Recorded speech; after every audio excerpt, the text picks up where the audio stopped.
አብይን ተችተህ መኖር አትችልም። አብይን ተችቶ ኢትዮጵያ ውስጥ መኖር የሚቻልበት ሁኔታ የለም። ጋዜጠኝነትን ድራሹን እናጠፋው። በእንዴት አድርገህ ነው ከአብይ ጋር መመካከር? ተቻቸውን ነው ደጋግመው ስሙን ሲያነሱት የነበረው ደጋግመው። ያ ማለት ለትችት ለተቃውሞ ምን ያህል ትኩረት እንደሚሰጡ የሚያሳይ ትችት ተቃውሞ ምን ያህል እንደሚያስፈራቸው የሚያሳይ ነው። ኢትዮጵያ ከዓለም ተነጥላ ከዱባይ ከኤመሬት ንጉስ ጋር ብቻ እሱም አብይ አህመድ ጡት ካልጠባው ብሎ አስቸግሮ ምናምን ነው አይደለ? ወዳጅ ወንድም ያርግልኝ ምናምን ብሎ እናቱን ለምኖ በቃ አለቀ። የዲፕሎማሲ ውጤት ካለው ከኤመሬት ጋር ያለውን ግንኙነት ነው ውጤት ሊለው የሚችለው። አዲስ አበባ ውስጥ የማይመጣ ዲፕሎማት፣ አዲስ አበባ ውስጥ የማይመጣ መሪ የለም። ይሄ የዲፕሎማሲ ስኬታችን ነው ብለው ደጋግመው ሲያወሩ እንሰማለን። ከዛም አኳያ ካየነው ቢሆንላቸው የሚመርጡ ነበሩ። ግን ስላልሆነ ራሳቸውን እያጽናኑ ነው። እውነቱን እንነጋገር። ቲፒኤልኤፍ ጣር ማህበር ሲደርስ እንደዚህ ያልደነገጡ ኦህዴዶች አሁን የደነገጡትን ያክል እንዴ! የምርጫ ውጤት የሚታወቅ የምርጫ ውጤቱ አስቀድሞ እየታወቀ ምርጫ ማድረግ ብክነት ካልሆነ በትክክለኛ የምርጫ ሂደት ውስጥ አልፎ መንግስት የሆነ አካል መንግስት መሆኑን ከህዝቡ ጋር ሰለብሬት ማድረጉ ከሌሎች አጋሮች ጋር ከሌሎች ደጋፊዎች ጋር ሰለብሬት ማድረጉ ለምንድን ነው ብክነት ሊሆን የሚችል? ጽምዶ የሚለውን ቃል እኮ በተለያየ ቋንቋ 6 ሊያደርጉት ነው። ጽምዶ ይላሉ፣ ጽምዶ ይላሉ፣ ጥምዶ ይላሉ። አሁን ጽዶ ነው የቀራቸው።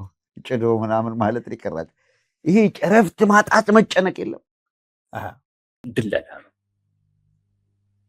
ድለላ ነው። በእርግጥም በግልጽም ተናግረውታል። የመጨረሻው ባይሆን እኛ ምኞታችን ነው አብረን መስራት እንችላለን የሚል አይነት ድለላ አንስተዋል ጠቅላይ ሚኒስትሩ። እኚህን የፓርላማ አባል እንግዲህ በቀጣይ በስልጣናቸው ውስጥ የማካተት ፍላጎት ያላቸው ይመስለናል። የዳይፐር ዋጋ እንዳይወደድ ምናልባት ካልሆነ በቀር ፈራው ብሎ ሁሉም ሚኒስትሮችም ነው ግዢውን እንዳያጧጥፉት ካልሆነ በቀር በጣም ጭንቀት፣ በጣም ፍርሃት፣ በጣም ስጋት ውስጥ ነው ያሉት። ምንድነው በዲፕሎማሲ ረገድ ምን አሳካችሁ እኮ ቢባሉ ኢትዮጵያ ውስጥ የማይመጣ መሪ አለ ወይ ነው የሚሏችሁ። ማሳያ አድርገው የሚያቀርቡት እሱን ነው።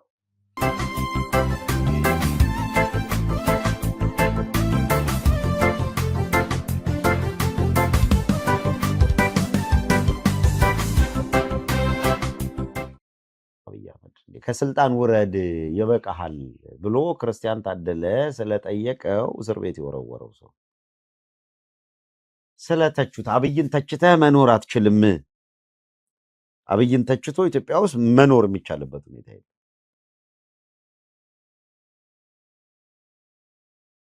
ጋዜጠኝነትን ድራሹን እናጠፋው። በእንዴት አድርገህ ነው ከአብይ ጋር መመካከር? በፊት እኮ ይብዛ የሚነስም ሚዲያዎች አሉ። አሁን እኮ ኢትዮጵያ ውስጥ እንደፈለጉ ተናግረው መኖር የሚችሉት የአብይ አህመድ ካድሬዎች በሌላው ላይ የፈለጉትን ብለው መኖር ይችላሉ። ሌላው ከኢትዮጵያ ውጭ ያለ ሰው ይብዛ የሚነስም መናገር የሚችለው ከኢትዮጵያ ውጭ ያለ ሰው። ኢትዮጵያ ውስጥ ያለ ሰው ኢትዮጵያ ውስጥ ሆኖ አብይ አህመድን ሊተች አይችልም፣ አይፈቀድለትም። እውነታው ይሄ ሀሳብ የማይቀበል ሰው እንዴት አድርጎ ነው የምክክር ኮሚሽን አቋቁሜ የኢትዮጵያ ችግር በምናምን እንዲፈታ በማድረግ ምናምን ሀሳብ ያላቸውን እስር ቤት ከተህ ተቃዋሚ የሚባሉ የፖለቲካ ድርጅቶች በሙሉ ሰብስበ እስር ቤት ከተህ በታትነህ ፈርጀህ አጥፍተህ ፓርላማ የሚባል ዕቃ ይሄንን የተጠቀመበትን ትሄዳላችሁ። የሚቀጥለው በዚህ መንገድ አይደለም የሚቀጥለው ብሎ አሁን የምክክር ኮሚሽንን ተሆነ ለፓርላማው የፓርላማ አባል የመረጠ ሰው እኮ ከዓመት በፊት ከተቃዋሚ ማን ይገባል ተወስኖላቸው እንዲገቡ የተወሰነላቸው ደግሞ ምን ተደርገዋል? ፓርላማ እንዲገቡ የተወሰነላቸው አካላት በእነሱ ቦታ ላይ ፒፒ ተወዳዳሪ እንዳያቀርብ ተደርጎ ቴክኒካሊ አልቆ ህዝቡ በምርጫ ምናምን ያደርጋል እኮ አይደለም፣ ለይምሰል ለድራማው ነው እንጂ ህዝቡ ሄዶ ድምፅ ሰጥቶ ምናምን እኮ አይደለም፣ ይታወቃል። ይሄንን ያደረገ ፓርላማ ላይ የህዝብ ተወካዮች ምክር ቤት የሚባለውን ቲም መርጦ ራሱ የራሱ ቲም ያደራጀ ሰውዬ አሁን አብይ አህመድ በእውነት ምክክር ኮሚሽን በነፃነት ይስራ ብሎ የሚፈቅድ ነው ወይ? አይደለም። ምንም ተመልሼ ወደዛም ነገሩ ስላለመግባት እንመጣበታለን በሂደት ውሳኔውና ህዝቡ ቀድመን እንነግረውና ለህዝባችን እንነግረና ወሰንን ብለው ሲመጡ በደንብ አርጎ ይስቅባቸዋል። ትላንትና ሪፖርቱ ቀድሞ እንዲደርስ እንደውም አሄድ ኦፍ ታይም 1 ቀን 2 ቀን ቀደም ብለን ብናደርስ ጥሩ ነበር። ምን መጥቶ እንደሚደሰኩር ለእኛ አዲስ ነገር አይደለም። ወጥቶ የሚያወራው ይታወቃል። ያቺ ድራማውን ለማየት ካልሆነ በቀርና ይሄ ምክክር ኮሚሽን የሚባል አካል አንድ በተፈጥሮ የአብይ አህመድ ስርዓት መጀመሪያውኑ ለዚህ የተመቸ ስርዓት አለመሆኑ ስለሚታወቅ ማለት ነው። ምንም ከቁብ አልቆጠሩት። ተቻቸውን ነው ደጋግመው ስሙን ሲያነሱት የነበረው ደጋግመው። ያ ማለት ለትችት ለተቃውሞ ምን ያህል ትኩረት እንደሚሰጡ የሚያሳይ፣ ትችት ተቃውሞ ምን ያህል እንደሚያስፈራቸው የሚያሳይ ነው። ለምን ትችት ተቃውሞ ያነሳሳል፣ ሙገሳ አያነሳሳም። ሙገሳ አይጋባም ወደ ሌሎች፣ በቃ ታልፈዋል። ተቃውሞ ትችት ግን ሌላውንም ትንሽ ያነቃቃልና በዛ መስመር ውስጥ እንዲገባ ሁሉ ሊያደርገው ይችላል። ያ ደግሞ ለምንድን ነው? ለስልጣን ስጋት ነው። አንድ ከዛ ጋር አያይዘነዋል።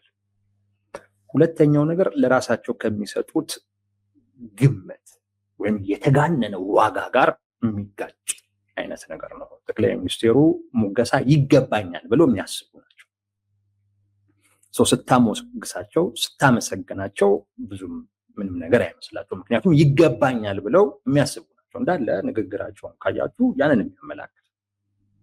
አታመሰግኑም። የኢትዮጵያ ሕዝብ ሁሌም የሚወቀስበት ነገር ይሄ ነው። ለምንድን ነው? ይገባኛል ብለው የሚያስቡ ናቸው። ጠቅላይ ሚኒስቴሩ ስለሰሩ ብቻ አይደለም፣ በነገራችን ላይ በባህሪያቸውም ለራሳቸው የሚሰጡት ዋጋ በዛ ደረጃ ላይ ነው እና ምስጋና ይገባኛል ብለው የሚያስቡ ሰው ናቸው።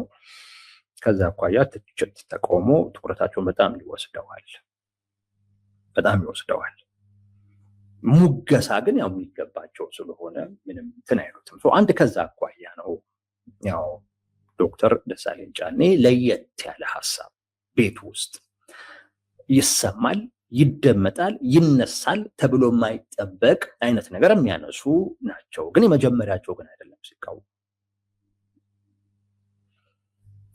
መቃወሙ መተቸታቸው እንደውም ከዚህ በጠነከረም አይነት መልኩ አድርገውት ያውቃሉ ዶክተር ደሳለኝ። ያኔ ራሱ እንኳን በዚህ ልክ ስማቸው ሲነሳ አልነበረም።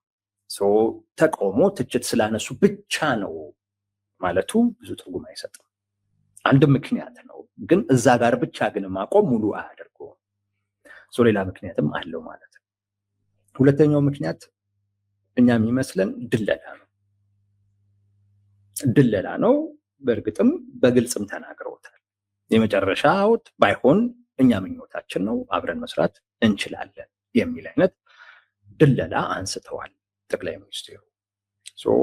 እኚህን የፓርላማ አባል እንግዲህ በቀጣይ በስልጣናቸው ውስጥ የማካተት ፍላጎት ያላቸው ይመስለናል። አሁን ላይ ለምን አሰቡት ከተባለ ጠቅላይ ሚኒስትሩ ጋር አንድ ባህሪ አለ።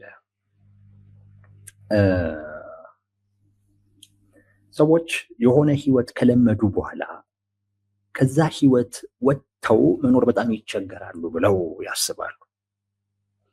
አሁን እዛ ያሉ ተቃዋሚ የሚባሉ የፓርላማ አባላቶች በዚህ 5 ዓመት ውስጥ የለመዱት ህይወት አለ። የፓርላማ አባል በመሆናቸው የሚያገኙት ጥቅም አለ።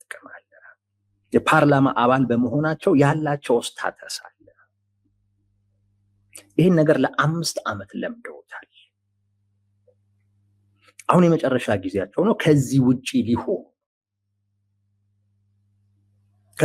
ሊሆኑ ጠቅላይ ሚኒስቴሩ እንዲህ አይነት አጋጣሚዎችን ሰዎችን ለማጥመድ ይጠቀሙበታል።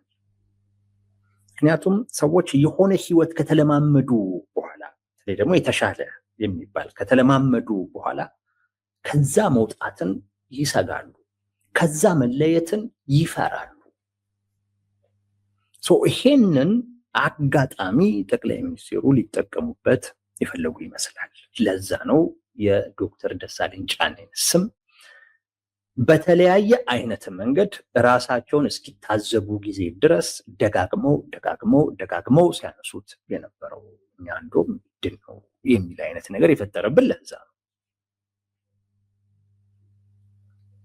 ነው ምንድን ነው የሚል ማለት ነው። እና ከዛም በኋላም አሁን የብልጽግና የሶሻል ሚዲያ ሰራዊት የሚለቋቸውን ፎቶዎች ካያችሁ ዶክተር ደሳለኝ ጫኔ ከጠቅላይ ሚኒስቴሩ ጋር በሻይ ሰዓት ሲያወሩ፣ ችግኝ ሲተክሉ ምናምን አይነት ነገሮችን ስናይ ደግሞ አይ በቃ የፓርላማዋ ንግግር ድለላ ነች፣ አሁንም አብረን መስራት እንችላለን፣ የሆነ አይነት ቦታ ላይ ማስቀመጥ እንችላለን፣ ቅረቡን አውሩን የሚል አይነት ነገር ነው። ግን ይሄን ለማለት ግን ይሄን ጊዜ የጠበቁበት ዋነኛው ምክንያት ቅድም እንዳልኳችሁ ነው።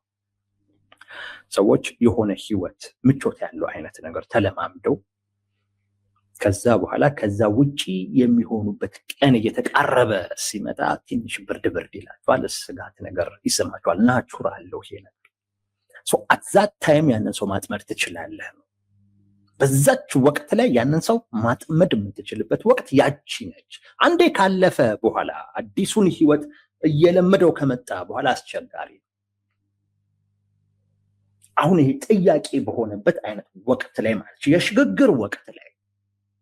የሽግግር ወቅት ላይ እዛች ላይ ሰዎች ስስ የሚሆኑባት ወቅት ነች። የሆነች ነገር ብታቀርብ በትንሽ ትኩረታቸውን ትይዛለች። እና ጠቅላይ ሚኒስቴሩ ፕሮፖዝ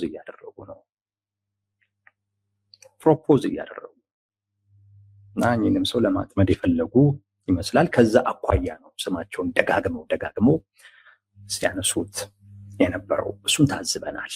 አንድ ሁለተኛው ስለ ምርጫ ያነሱት ነው።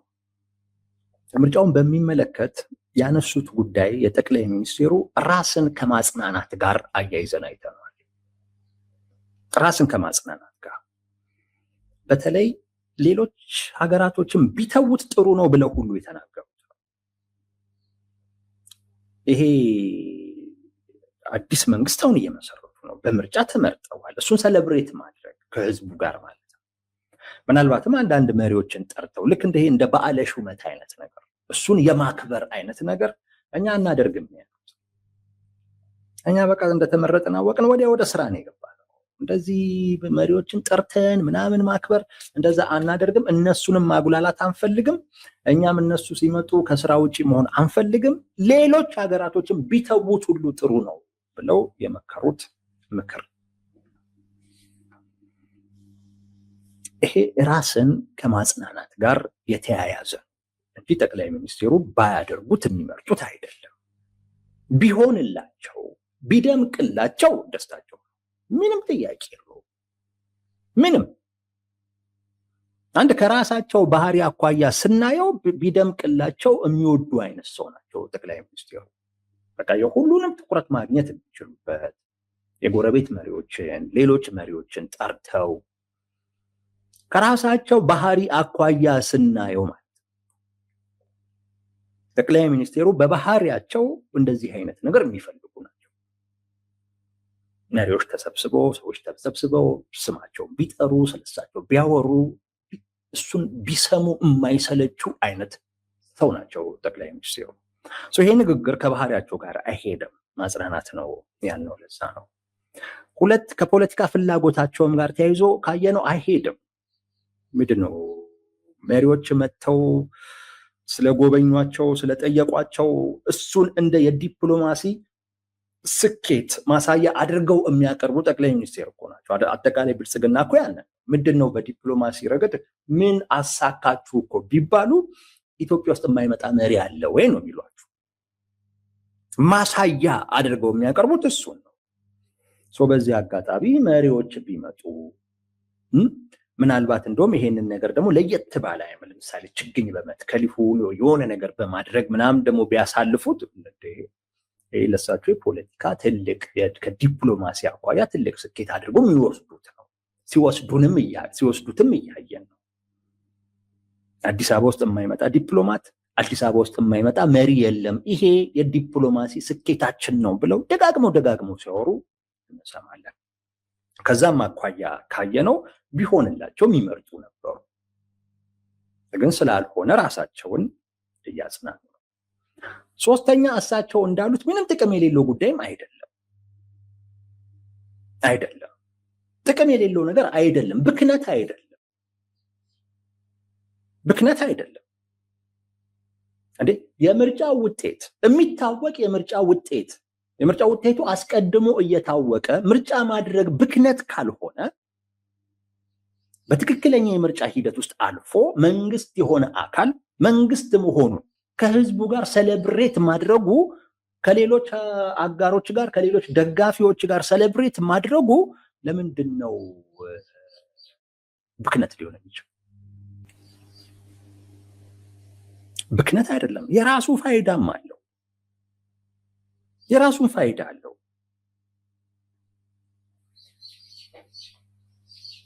አንደኛ ለደጋፊዎችም በምርጫው ሂደት ውስጥ ለተሳተፉትም አካላቶች እውቅና መስጠት ነው፣ ማበረታታት ነው። በትክክል ነፃ፣ ፍትሃዊ፣ ተአማኝነት ያለው የምርጫ ሂደት ተካሂዶ ቢሆን ይሄን ላደረጉ አካላቶች እውቅና መስጫም እኮ መድረክ እኮ እውቅና መስጫ ነው። ዛሬ ሲናገሩ ምን አሉ? አዛውንቶች ወጥተው መርጠዋል አሉ። እነዚህ አዛውንቶች ቀጣዩን 5 ዓመት ይኑሩ አይኑሩ፣ ከ5 ዓመት በኋላ ይኑሩ አይኑሩ የሚታወቅ ነገር የለም፣ እነሱም አያውቁ። ነገር ግን ምን አሉ? ለቀጣዩ ትውልድ መንግስት ያስፈልገዋል ብሎ ስላስቡ መረጡ። ህመምተኞች ተነስተው ከአልጋቸው ላይ መርጠዋል። እነዚህ ሰዎች በንጋታው ይኑሩ በንጋታው ይዳኑ የሚያውቁት ነገር የለም። ይሄንን ያደረገን አካል እውቅና መስጠት አያስፈልግም ወይ ነው? ያስፈልጋል እኮ አይደለም? አንዱ የሚደረግበት ምክንያት ከዛ ጋር የተያያዘ ነው። የተመረጠው ፓርቲ ለራሱ ደጋፊዎች ጭምር እውቅና የሚሰጥበት፣ ለመረጡት አካላቶች እውቅና የሚሰጥበት፣ ምክንያቱም የራሱ ደጋፊዎች ባደረጉት አስተዋጽኦም ጭምር ነው ውጤቱ የመጣው እና ትርጉም ያለው ጉዳይ ነው፣ ዝም ብሎ አይደለም። የእውነት አምርሮ ህዝቡን ስለሚንቀው ነው።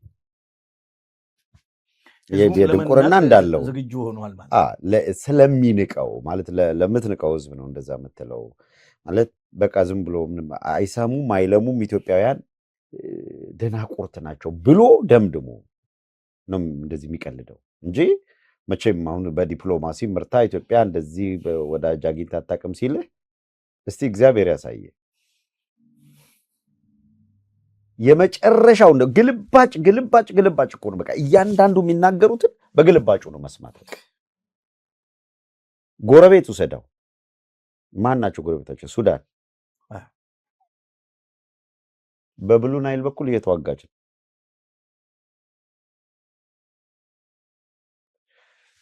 ኢትዮጵያ ይቅርታ የካርቱምን መንግስት ልታፈርስብኝ ነው ብላ ኮምፕሌን አድርጋ የሱዳን ውስጥ የሚደረግ የእርስ በርስ ጦርነት ላይ ጣልቃ ገብተውብኛል እና እንደዚህ እያደረጉ ነው ብለው ኮምፕሌን የሚያደርጉበት ብርሃኑ ጁላ በደንብ አድርጎ ገልጾታል። በደንብ ወደ መጣበታል እሱ ላይ እንደው ጥያቄ ስላለኝ እና ሉዓላዊነት የሌላት ድንበሯን ማንም ጥሶት የሚሄድ ኤርትራን ውሰድ። ከኤርትራ ጋር ሰላም ነው ጎረቤት። ከኬንያ ጋር ሰላም ነው። ጅቡቲ እኮ 3 ጊዜ 4 ጊዜ እኮ ጥቃት ፈጽማለች በድሮን ተቃዋሚዎች እዚህ ኢትዮጵያ ውስጥ ተንቀሳቅሰዋል ብለው። ከማን ጋር ነው ኢትዮጵያ ሰላም ነው? ከሶማሌ ጋር መጣቀው ነው? የት ጋር ነው ሰላም ያለው? ከየትኛው ሀገር ጋር? አብይ አህመድ አሜሪካ ወይም አውሮፓ መሄድ ይችላል? ስቃዩን የሚበላ ሰው እኮ ኢትዮጵያ ከዓለም ተነጥላ ከዱባይ ከኤመሬት ንጉስ ጋር ብቻ እሱም አብይ አህመድ ጡት ካልጠባው ብሎ አስቸግሮ ምናምን ነው አይደለ ወዳጅ ወንድም ያርግልኝ ምናምን ብሎ እናቱን ለምኖ በቃ አለቀ። የዲፕሎማሲ ውጤት ካለው ከመሬት ጋር ያለውን ግንኙነት ነው ውጤት ሊለው የሚችለው። መሬትም ለራሷ ጉዳይ በቀጠናው ፕሮክሲ ዋር ለማድረግ ጦርነት ለማድረግ የውክልና ጦርነት ለማድረግ አብይ አህመድ እንደ ፈረስ ጋልባ ኢትዮጵያን ምንድን ነው የውክልና ጦርነት አድራጊ የሚሞት ወታደር መመልመያ ለማድረግ ነው። አለቀ በቃ ሌላ የተለየ ነገር የለውም። እና ከየቦታው ላይ የሚሰበሰብ የወርቅ ማዕት ዱባይ የሄደ እንዲከማች ለማድረግ እነሱ የሚሄዱበት መንገድ ከማጋ ነው ዲፕሎማሲያዊ ግንኙነታችን የተሻለ ሊባል የሚችለው። ቅድም ጀምር አድርጌ የነበረው ይኸውልህ አሁን ትንሽ ሊያቅራሩ የሚሞክሩት የአውሮፓ ህብረትም አሜሪካም ተመሳሳይ ብዙ ጊዜ ያው ዲፕሎማሲ አቅጣጫቸው ተመሳሳይ ነው። ይኸውልህ ቻይና አንድ የምትከተለው የዲፕሎማሲ መስመር ከመንግስት ከሚባለው አካል ወይም ገዢ ከሆነ ማንም ይሁን ማንም ስልጣን ከያዘ አገር ጋር ብቻ ነው ግንኙነቱ። ይሄ ቻይና ፖሊሲ አምባገነን ይሁን ህዝቡን ይፍጀው ይግደለው ምን ይበለው ጉዳዩ አይደለም። ቻይና አብይ አህመድ ሲመጣ የአብይ አህመድ ወዳጅ ነች። አብይ አህመድን ገልብጦ ሌላ አካል መጥቶ ቤተመንግስት ከገባ የዛ ወዳጅ ነች። አለቀ። ከቻይና ጋር የሚኖር ግንኙነት መንግስት ከሆንክ ብቻ። አሜሪካና በአጠቃላይ ምዕራባውያኑ ግን ፕሪንሲፕል አለን ነው የሚሉት አይደለ? ያው የፕሪንሲፕላቸውን ጉዳይ ከዚህ በፊት አንስተነዋል። ከናሽናል ኢንተረስታቸው ጋር ነው የሚሄዱት። ሳውዲን ለምሳሌ አንስተን አምባገነኖችም ቢሆኑ ስቲል ናሽናል ኢንተረስት እስከጠበቁ ድረስ ወዳጆቻቸው ናቸው፣ እንረዳለን። እሱ አትሊስት ግን ይብዛም ይነስም በመንግስታት ጋር ያላቸው ግንኙነት መንግስት ከሆነ በቃ ከሱ ጋር ነን የሚል አይደለም። እስከዛሬ የተከተሉት አፕሮች እና አሁን ትንሽ አፕሮች ላይ የአፕሮች ነው የአቋም አይደለም ለውጣቸው፣ የአፕሮች ለውጥ አድርገዋል። አፕሮቹ ምንድን ነው? መንግስት ሆኖ ስልጣን የያዘውን አካል ሀርሹ ነው መግለጫ እያወጡ ምናምን እያደረጉ ዲፕሎማሲ ግንኙነታቸውን ችግር ውስጥ ሲከቱት ይሄ እንደ ብሪክስ ወዳሉት መሄድ እንደ ቻይና ጋር ምናምን ጋር እየሄዱ ይለጠፉና ይብዛም ይነስም ችግር ይፈጥራሉ። ስለዚህ እንደዚህ የማይረቡ አካላት ሲሆኑ በመግለጫ በምን የሚያደርጉት የነበረውን ተቃውሞ አፕሮቹን ቀንሰው ተፈጥሯዊ ሞቱን እንዲሞት ያደርጉታል። አሁን ኢትዮጵያ ፖሊሲዋን በሙሉ ለአይኤምኤፍ አከራይታ ጨርሳ ሜስ ውስጥ ያለች ሀገር አይደለች? አዎ በቃ አብይ አህመድ ችግሩ ይደፈዋል። ራሱ ሌላው ከጠባቂው ይልቅ ችግሩ ይደፈዋል። እንግዲህ ተወስ ያለው ችግር በየትኛው መንገድ ሊፈታው አይችልም። ስለዚህ ያበቃል። የበፊቱ አፕሮች ሀርሽ ከሆነ ትንሽ አፕሮች ላይ ቀየር ያደረጉ ይመስላል። ነው ትክክለኛ እያልኩ አይደለም። እንደዚህ አይነት የአፕሮች ለውጦች የዲፕሎማሲ ድል ትልቁ የአባይ ግድብን በተመለከተ ማን ነው ድል ያገኝ? የዲፕሎማሲ ድል ያገኝ ግብጽ ነው። ኦኬ ምንም በቃ የሚታየው ቤስ በዲፕሎማሲ አንድ ሀገር ከጎናችን እንዲቆማለን። ከጎናችን ከኢትዮጵያ ጎን የነበረችው ሱዳንም ሄዳለች ወደ ግብጽ። አብይ አህመድ አገሪቷን ራቁቷን ያስቀር። ማን ነው እስኪ ይሄ የሚባል? የደቡብ ሱዳን ወታደሮች እኮ ወደ 10 ሺህ የሚጠጋ ወታደር እኮ ኢትዮጵያ ውስጥ ነው ያሉት፣ ውጊያ ላለመክፈት ዝም የተባሉ ማለት ነው። የሰሜን ሱዳን ያው እንዳለ በጣም ረዥም በብዙ ስንት ሺህ ኪሎ ሜትር እኮ የተቆጣጠሩት ቦታ አለ። ያው በጋባዥነት ቀድሞ በመዋደድ ከዛ በኋላ ሲጣሉ ደግሞ የትኛው ጋር ነው ኢትዮጵያ ያስመዘገበችው የዲፕሎማሲ ድል ብለህ ብትጠይቅ አንድ ይሄ ልትል የምትችለው የዲፕሎማሲ ድል ልታገኝ አትችልም በማናቸውም መልኩ። ግን ያው ግልባጩን እና አብይ አህመድ ያለውን የዲፕሎማሲ ድል አግኝቻለሁ ሲል ይሄኛውን በፓርላማ ውስጥ አጉልቶ ሊያሳይ የፈለገው ነገር አንዱ ሱዳንና ሁለት እኮ ነገር ማውራት የለብን። ኤርትራ ሱዳን ምናምን ተሰባስበው ሊወጉኝ ነው፣ አሸንፉንም እናሸንፋቸዋለን እያልክ እቺን ተቀንጣት ተከል እዚህ ላይ አትጠራጠሩ ምናምን አይ ነው ፍርሃትን መሸፈኛችን ናት። አሁን እውነቱን እንነጋገር፣ ቲፒኤልኤፍ አርማ በር ሲደርስ እንደዚህ ያልደነገጡ ኦህዴዶች አሁን የደነገጡትን ያክል እንዴ ጽምዶ የሚለውን ቃል እኮ በተለያየ ቋንቋ 6 ሊያደርጉት ነው። ጽምዶ ይላሉ፣ ጽምዶ ይላሉ፣ ጥምዶ ይላሉ። አሁን ጽዶ ነው የቀራቸው፣ ጭዶ ምናምን ማለት ነው የቀራቸው። ይሄ እረፍት ማጣት መጨነቅ የለም። ከዛ ጭንቀት የመነጨ ከጭንቀት ከፍርሃት የመነጨ አልፈራም ምንድን ነው ያመጣው? መለስ ተጠየቀ፣ ፓርላማ ተጠይቁ። በጣም ተዝናንቶ የግብጾች ፖሊሲ አንዱ ማስፈራራት፣ እኛ መከተል ያለብን ፖሊሲ አለመፍራት። አንፈራም ቅንጣት ታክል እንደዚህ ምናምን። ይሄ ሰፈር ውስጥ ምናምን ስትጣላ ጎረምሳ ጸብል ጋር ምናምን ነው የሚባል። ያውም ደግሞ እንደዚህ በጣም የሚፎክሩ ሰዎች በአንድ ቦክስ ነው ጠቅልል የሚሉት። ብዙ ጊዜ ነው ይሄ መጀመሪያ የሚያቅራራ የሚፎክር ምናምን ላይ። አሁንም አንድ ቅርብ ጊዜ አንድ ቦክስ ማይቻለው እስማ እንዴት አቅራርቶ መጨረሻ ላይ አንድ ቦክስ ሲሰነዝር ጧ በማህበራዊ ሚዲያ ላይም ሲዞር ነበር። አሁን አብይ አንፈራም ምን ላይ እሱም ቦክስ ቪዲዮንም ሲለጥፉት ምንድነው ይሉ የነበረው ብልጽግናን ይዩት ይላል። ምክንያቱም አብይ ብዙ ጊዜ ሲፎክር ነው የሚታየው፣ ግን መሬት ላይ የሚታየው ነገር ደግሞ ሌላ ነው። ለዛ ነው ያንን ቦክሰኛ በቅርብ ያየነውን ቦክሰኛ ፎከረን እዚህ ምድር ላይ እኔን የሚያሸንፈኝ የለም አለ። በአንድ ቦክስ ወደቀ እና ብልጽ ናት ይባል ነበር። እውነት ነው። አይ በጣም ጥሩ ነው። ይኸውልህ ፍርሃት የሚያስቀባጥረው እንደሆነ የምታየው እንዴት የተለያየ ነገር እንደሚል ይልማ መርዳሳ ኦሮሚያን አልፋችሁ አዲስ አበባ አትገቧትም ይላል። ይህን ጌታ ጭንቀቱ ስቅት እያለ መከራውን አይቶ አትገቧትም፣ አዲስ አበባ ኦሮሚያን አታልፏትም፣ አዲስ አበባ የሚገባ የለም ምናምን ይላል። ድንበር የሚባለው ነገር የለም። ብርሃኑ ጁላ መጣ፣ ሽሜ ድንበር የለም ህዝቡ እርስ በርስ የሚተላለቅ ነው አለ እኮ። ኢትዮጵያን ሁኔታ አይደለም ገለጸው አይደለም። በደምብ ይህን አይተህ ምን ሌላ ነገር ማለት ያስፈልጋል? የአብይ አህመድ ጭንቀት፣ ፍርሃት ያን እንደሚናገር ግልጽ ነው። ገብቷቸዋል፣ አውቀውታል፣ የእውነት አውቀውታል። እነዚህ በራሳቸው ድክመት ይሄ ምክር ቤት ካውንስል ምናምን ትብብር ካውንስል ያሉ አካላት መጣበታለሁ በራሳቸው ድክመት ወደኋላ ካልተመለሱና ወደፊት መግፋት ካልቻሉ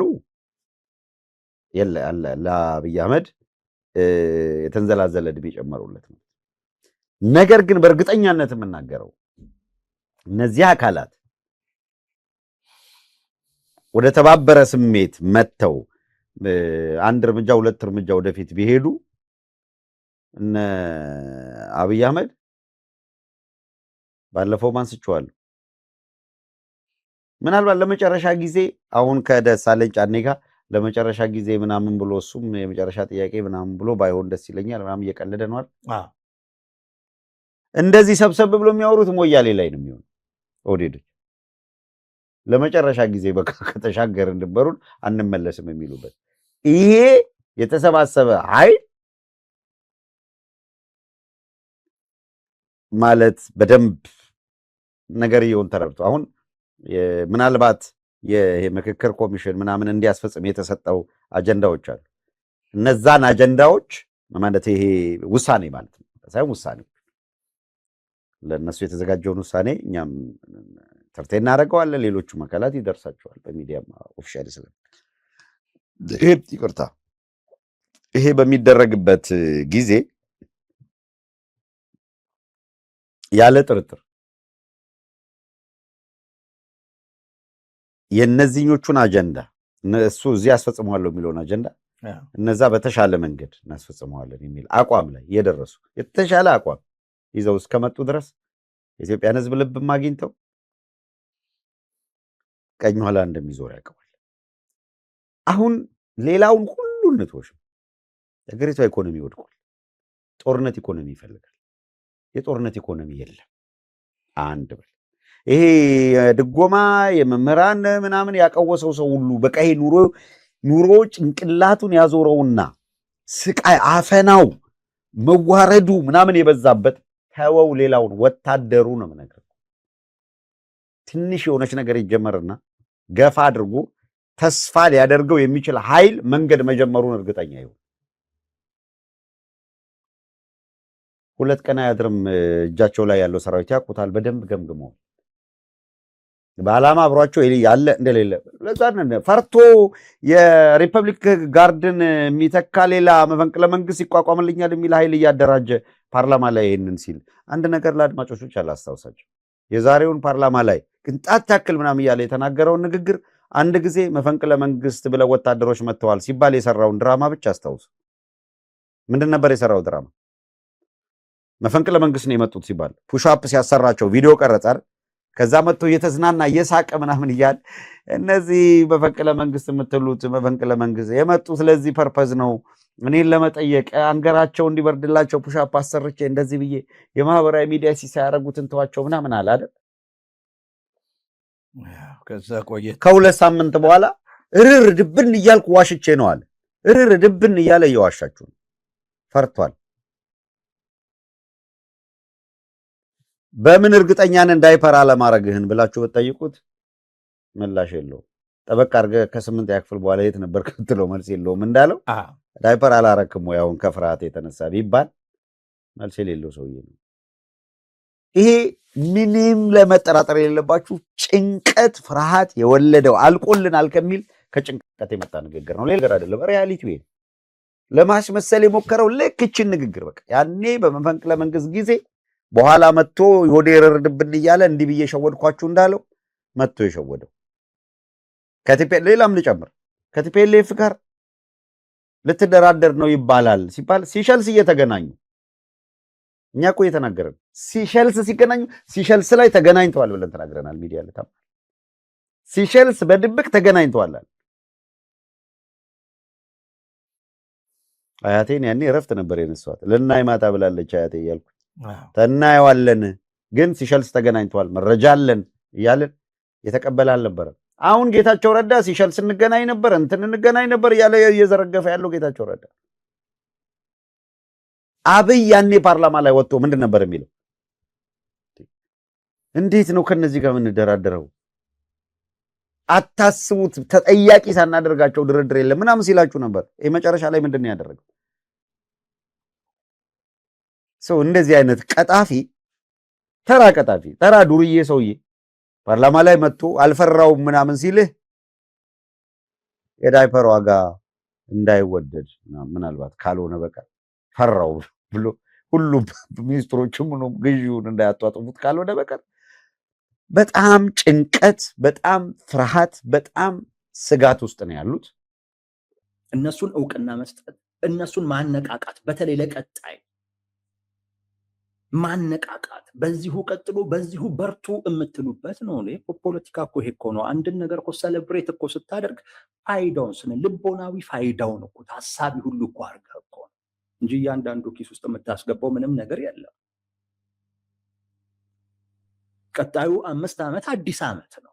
በአዲስ ስሜት፣ በአዲስ መነቃቃት ደጋፊዎችህ፣ መራጮችህ እንዲንቀሳቀሱ ከመንግስት ጋር አብረው እንዲሰሩ ምናምን ለማድረግ አንዱ ምክንያት ሰለብሬት የምታደርገው ከዚህ ጋር በተያያዘ ነው። ቴንኪውም ለማለት ነው። ፋይዳ አለው፣ ትርጉም አለው። እሳቸው እንዳጣጣሉት አይደለም። ከዛ ውጪ ትክክለኛ ምርጫ ቢሆን በምርጫው ወቅት ላይ እንትኖች አሉ፣ ቅራኔዎች ይፈጠራሉ፣ ቁርሾች ይፈጠራሉ። ውድድር ነው፣ ክርክር አለ፣ ምን አለ። ስለዚህ የተወሰነ ልዩነት ነገር ይፈጠራል። እሱን የምታረግበት፣ እሱን የምታስታርቅበት መንገድ ነው። ልክ በቃ ከተመረጥክ በኋላ እኛ ከነሱ እንሻላለን ምናምን ስትል ነበር አይደል የከረምከው። ልክ ግን ማሸነፍህን ስታቅ አንድ ነህ ወደሚል ማህበረሰቡን የምታሰባስብበት፣ የአንድነት ስሜት የምትፈጥርበት፣ አዲስ ተስፋ፣ አዲስ ስሜት የምትገነባበት አይነት መድረክና አጋጣሚ ነው። ዝም ብለህ የምታጣጥለው ጉዳይ አይደለም። የህዝቡን አመኔታ መልሰህ የምታገኝበት፣ ከደጋፊዎችህ ወደ ዜጎች የምትሸጋገርበት፣ የደጋፊዎችህ ጉዳይ ብቻ አይደለም፣ አሁን የዜጎችህ ጉዳይ ጭምሮ ወደ መሆን የምትሸጋገርበት፣ የመረጠውም ያልመረጠውም ተስፋ እንዲሰንቅ የምታደርግበትም አጋጣሚ ነው። ቃል የምትገባበት አጋጣሚ ነው እና ዝም ብሎ ፋይዳ የሌለው ጉዳይ አይደለም። ቅድም እንዳልኩትም ለዓለም አቀፉ ማህበረሰብም ጭምር ህግን፣ ስርዓትን መሰረት ባደረገ አይነት መልኩ መንግስት የሚመሰረትባት ሀገር ናት ኢትዮጵያ የሚለውን የምታስተዋውቅበት ነው። ትርጉም የሌለው ጉዳይ አይደለም፣ ትርጉም ያለው ጉዳይ ነው። አንዱ ከትርጉሙ አኳያ ቢደረግ ጥሩ የነበረ፣ ከሳቸው ፍላጎት አኳያ ደግሞ በጣም የሚፈልጉት ነገር ነበር፣ የሚወዱት ነገር ጭምር ነበር። ግን አልተደረገም። ለምን? እሱ ነው ጥያቄው። ለምን አላደረጉትም ካልን ትርጉም ስለሌለው አይደለም። ትርጉምማ እንዳለው እየነገርኳቸው፣ ከባህሪያቸውም አኳያ ቢያደርጉት የሚወዱት ነው። ግን ለምን አላደረጉትም ግን ካልን ህዝብ ውስጥ ጉጉት የለም። የዓለም አቀፉ ማህበረሰብም ለዚህ ምርጫ የምርጫነት አይነት ትርጉም አልሰጠውም። ያኔም ተገዶ ነው የመረጠው ሰው፣ ተገዶ ነው የመረጠው። መንግስትም ያለ የሌላ አቅሙን ያደረገው ምርጫው ያለ የሌላ አቅሙን ተጠቅሞ ነው ያደረገው። ምርጫ ለማድረግ ብቻ የተደረገ ምርጫ ስለሆነ ከዛ ያለፈ ትርጉም እንደሌለው ህዝቡም ስለሚያውቅ፣ የዓለም አቀፉ ማህበረሰብም ስለሚያውቅ፣ እሳቸውም ስለሚረዱት አያስፈልግም ተብሎ ተወሰነ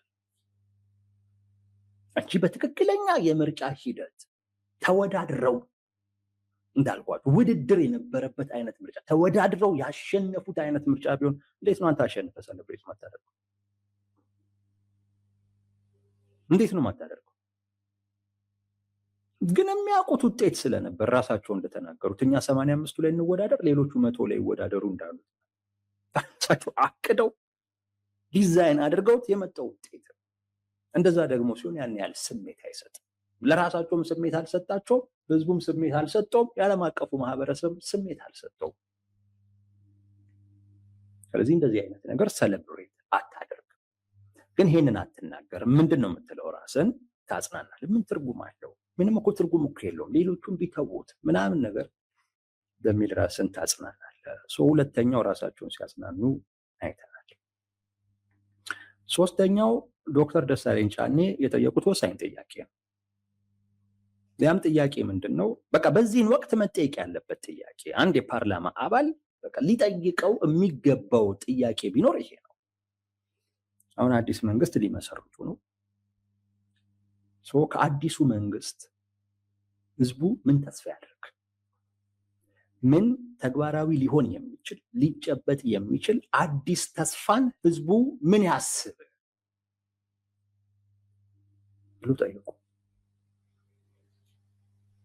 ምን አይነት ለህዝቡ ተስፋ ሊያደርግ የሚችልበት የምትነግሩት ነገር ምን አለ የሚል በጣም በጣም ተገቢ የሆነ አንድ የፓርላማ አባል በዚህን ወቅት ሊጠይቀው የሚገባውን አይነት ጥያቄ ዶክተር ደሳለኝ ጫኔ ጠይቀዋል። ጠቅላይ ሚኒስቴሩም በቀጥታም ባይሆን በተዘዋዋሪ መልሰውት የለም የነበረው ነገር ነው፣ የሚቀጥለው አዲስ ነገር የለም። በቃ የዛሬ የፓርላማው ንግግር በምን ይጠቃለላል ካላችሁን፣ የጠቅላይ ሚኒስቴሩ ምላሽ በምን ይጠቃለላል ካላችሁን፣ በዶክተር ደሳለኝ ጫኔ ጥያቄና በጠቅላይ ሚኒስቴሩ ምላሽ ይጠቃለላል። ለህዝቡ ምን አዲስ ተስፋ ልትሰጡት ትችላላችሁ ወይም የምትነግሩት ነገር አለ? ምን ይጠብቅ ህዝቡ ተብሎ ሲጠየቁ ጠቅላይ ሚኒስቴሩ ምንም የሚል ምላሽ በቀጥታ አይደለም በተዘዋዋሪ ሰጥተዋል። በቀጣይም አዲስ ነገር የለም።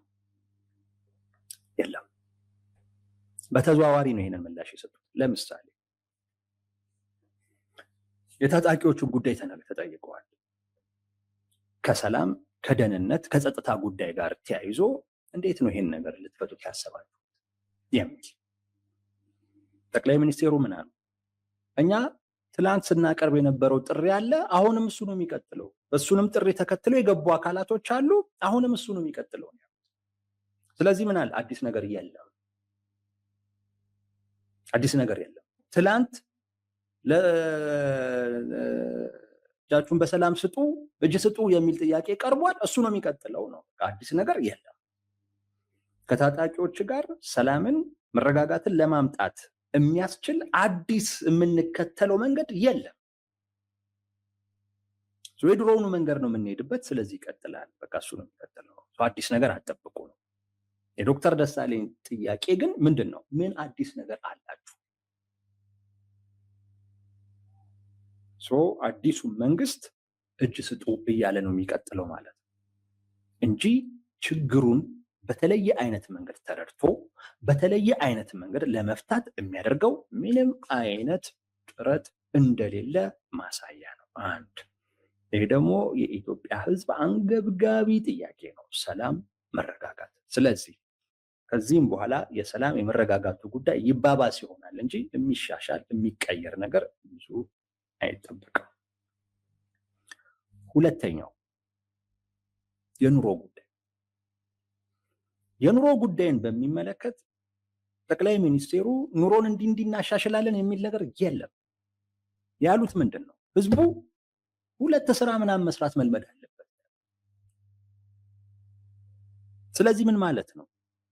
በቃ ያለውን ሪያሊቲ ተቀብሎ ከዛ ሪያሊቲ ጋር ራሱን መሄድ በሚያስችል አይነት መልኩ ይቀይር። እኛ ይሄንን ሪያሊቲ አንቀይረውም ነው። በቃ ምንም የምናደርገው ነገር የለም። ስለዚህ ሰው ምን ያደርግ? ከአንድም ሁለት ስራ መስራት ይጀምር እያሉ ነው። እኔ ስራ በዚህ መጠን ኢትዮጵያ ውስጥ ስለመኖሩ አላውቅም፣ ግን እሳቸው ይሄንን እያሉ ነው። ስራ አለ እንደው የሚሰራ ነው የጠፋው እያሉ ነው።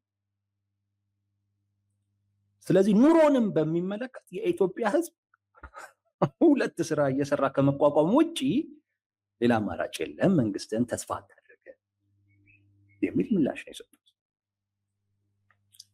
አዲሱ መንግስት አዲስ ነገር የለውም፣ ግን ሊኖረው ግን ይገባ ነበር። ሊኖረው ይገባ ነበር። ያ ግን የለውም። ሰላምን፣ መረጋጋትን በማምጣት ረገድ የሚከተሉት አዲስ ነገር የለም። የዋጋ ግሽፈቱን የሰውን ኑሮ በማሻሻል ረገድ የሚከተሉት አዲስ ነገር የለም። በእርግጥ እንከተልም ቢሉ ሊከተሉ አይችሉም። አዲስ ነገር የለም። በነበረው አይነት መልኩ እንቀጥላለን ብለው አስበዋል። በነበረው አይነት መልኩ ማለት ይሄ የሚነግረን ነገር አለ። አዲስ መንግስት ሊመሰርቱ ግን ሰውን አዲስ ነገር ተስፋ እንዲያደርግ በማያደርግ አይነት መልኩ እንደሚቀጥሉ እያመኑ ነው ያሉት። ያ ማለት በቃ ማንም የሚቃወመን የለም ወይም ያሉት ተቃዋሚዎች በሙሉ እኛን የሚጥሉን አይደለም የሚል አይነት መተማመን ተሰጥቷል። ስለዚህ ምንም የተለየ ነገር አናደርግም፣ በቃ የነበረው ነው የሚቀጥለው እያሉ ነው ጠቅላይ ሚኒስትሩ። ይሄ ከመጠን ያለፈ በራስ መተማመን ውስጥ በራስ መተማመን ከመጠን ሲያልፍ እብሪት ነው፣ ትዕቢት ነው የሚሆነው። እዛ ውስጥ መግባታቸውን ያሳያል። ስጋት የለብንም፣ በነበረው አይነት ነገር ብንቀጥልም ምንም የሚመጣብን ነገር የለም ነው እንጂ ምላሹ አዲስ ነገር ለህዝቡ ተስፋ እንዲያደርግ ማድረግ ነበረ። ሁለተኛው ምናልባትም አማራጭም የለንም ነው። ከየት እናመጣዋለን? ኢትዮጵያ ውስጥ ያለው የሰላም የመረጋጋት ሁኔታ፣ ኢትዮጵያ ውስጥ ያለው የኑሮ ሁኔታ ከብልጽግና ቁጥጥር ውጪ ነው። ከሱ ቁጥጥር ውጪ ነው። ራሳቸውም ተናግረውታል። ስለዚህ አማራጭም የለንም። በቃ ያሉንን አማራጮች በሙሉ እየተከተልን ነው። ከዚህ ውጭ ምንም የምናደርገው ነገር የለም የሚል አይነት ምላሽ አድርጋችሁ ልትወስዱት ትችላላችሁ። በሁለት አይነት መልኩ፣ አንዱ ከመጠን ባለፈ መተማመን ውስጥ ገብተዋል። ሰው ተስፋ ስላደረገ አይደለም በስልጣን ያለ ነው። በስልጣን ያለነው በምናችን ነው? በመዋቅራችን፣ በጥንካሬያችን፣ በመከላከያችን፣ በደህንነታችን ነው። ስለዚህ ለሰው ተስፋ መስጠት አይጠበቅብንም ነው አንዱ። አዲስ ነገር የለም ማለት ያ ነው። ሁለተኛው ከየት ስናምጣ ነው አማራጩ። አዲስ አማራጭ ከየት እናምጣ፣ አዲስ ፖሊሲ ከየት እናምጣ፣ የለንም የሚል አይነት ምላሽ አድርጋችሁ ልትወስዱት ትችላላችሁ። አንዱ እሱ ነው። ሁለተኛው ችግሩን ከራሳቸው ውጪ አድርገው አይተውታል። ኢትዮጵያ ውስጥ ያለውን ችግር ለምሳሌ ከሰላም ከመረጋጋት ጋር ተያይዞ ያለውን ችግር የብልጽግና ችግር ሳይሆን በቃ ባንዳዎችና ባንዳ ፈላጊዎችና ባንዳዎች ተገናኝተው የሚፈጥሩት ችግር ነው፣ በቃ ሌላ አይደለም የሚል ነገር አስቀምጠዋል። ያ ማለት በቃ ባንዳ ነው ችግር ይሆን ነው። ባንዳን ደግሞ ምንም ልታደርገው አትችልም። በቃ ወይ ትደመስሰው ወይ ምናምን ትችል ይሆናል እንጂ ሌላ ልታደርገው ነገር የለም። ምን እያሉ ነው? ላለው የሰላም ችግር ላለው የጸጥታ ችግር እኛ አይደለንም ተጠያቂ። ተጠያቂ የሆኑት እነዚህ አካላቶች ናቸው፣ በቃ ባንዳዎቹ ናቸው። ስለዚህ ወይ ከኛ ጋር ሆነ እነሱ ላይ እርምጃ እንዲወሰድ ትደግፋለህ፣ አሊያም ደግሞ ሌላኛውን አማራጭን ትከተላለህ። የኑሮንም ችግር ከራሳቸው አውጥተውታል። ምን አሉ? ሰው ሁለት መስራት አለበት፣ ሁለት ስራ መስራት አለበት ሲሉ ምን እያሉ ነው? ችግሩ የሰው ነው። ከሁኔታው ጋር ራሱን ማላመድ አለመቻሉ ነው። በቃ የስራ ባህሉ ነው ችግሩ። እና እንደ ምሳሌም እኮ አሜሪካንን እኮ ነው የሚጠቅሱት እኮ። እዛ እኮ ሁለት ስራ እየተሰራ እኮ ነው የሚኖረው ነው። እናንተ እዚህ ለምን አሰራም እያሉ ነው። ስለዚህ ኑሮ ተወደደብኝ የምትለው ችግሩ ያንተ ነው። ከኑሮም አኳያ ከሰላም ከጸጥታም አኳያ ብልጽግናን አትጠይቁት ነው። የምንጠየቅበት ምንም ነገር የለም፣ የእናንተ ችግር ነው የሚል አይነት ነገር ነው። ይሄ ከተጠያቂነት ለመሸሽ ችግሩን በመቅረፍ ረገድ ያለባቸውን ድክመት ለመሸፈን ሲሉ ያቀረቧቸው ነገሮች ናቸው።